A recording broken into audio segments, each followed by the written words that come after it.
US President Donald Trump at miyembro ng kanyang gobyerno inilikas ng may mamaril sa diniluhang White House Correspondents' Dinner.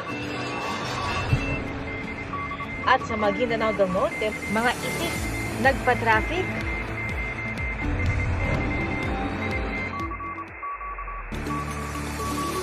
Pia Evan, bukas, April 27 nakatakda ang pulong ng high-level coordinating team ng Administrasyong Marcos kasama ang kanilang counterparts dito sa Czech Republic para malaman kung nasan na nga ba talaga si Zaldico at kung paano pinakamabilis siyang maibabalik sa Pilipinas.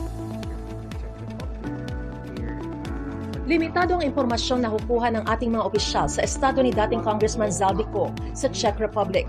Nirerespeto raw ng ating pamahalaan ang mga batas at polisiya ng Czech Republic bukod pa sa umiiral na General Data Protection Regulation o ang mahigpit na batas ng European Union kaugnay sa data privacy. Kaya si Acting Justice Secretary Frederick Vida handa raw sa posibilidad na umuwing hindi kasama si Ko. Kung hindi po mangyari yun, what will be your fallback? We follow the process. Again, we respect kasi yung process, no? Yung legal processes. This is really in recognition of them having their own system. Whichever is legally feasible and fastest for us. Pero pinanghahawakan pa rin nila ang mga barahang babanggitin nila sa pulong kasama ang kanilang Czech counterparts. Pumirma tayo pareho dun sa UNCAC, di ba? United Nations Convention Against Corruption. Ibig sabihin nito, it's a universal truth, di ba? Na pareho tayo, galit tayo sa korupsyon. Inaasahang makakapulong din ng DOJ at ng Philippine Center on Transnational Crime ang Czech Interpol. Ayon kay Vida, tuloy pa rin ang pag-apply ng red notice mula sa Interpol na makakatulong aniya sa pagkuha kay Ko kahit sakali nag-apply man siya para sa political asylum o kahit nasa ibang lugar na siya sa Europa.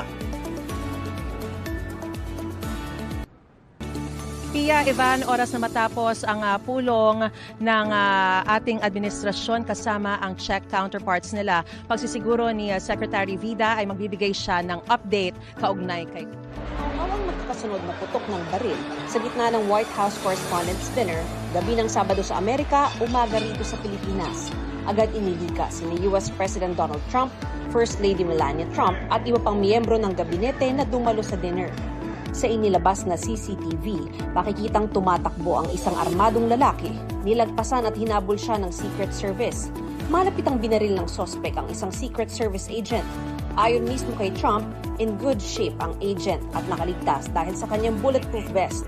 The man has been captured and he's a sick person, a very sick person.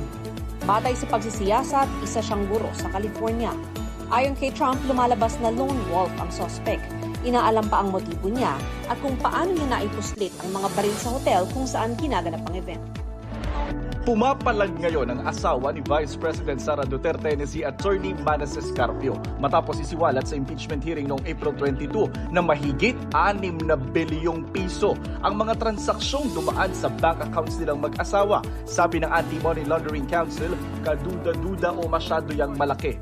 Bukas, irereklamo ni Carpio sa Quezon City Prosecutor's Office sina BSP Governor Eli Remolona, AMLAC Executive Director Ronel Buenaventura at House Justice Committee members dahil sa anyay paglabag sa Anti-Money Laundering Act, Bank Secrecy Law at Data Privacy Act. Nagsabuatan aniya ang mga ito para illegal na isiwalat ang mga classified confidential banking record nilang mag-asawa.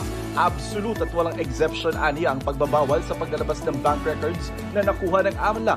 Buwelta ni Congresswoman Leila de Lima, wala silang nilalabag na batas dahil hindi anya saklaw ng mga pagbabawal ang impeachment proceedings. We are going for all humanity. The crew of Artemis 2 now bound for the moon. We surpassed the furthest distance humans have ever traveled from planet Earth.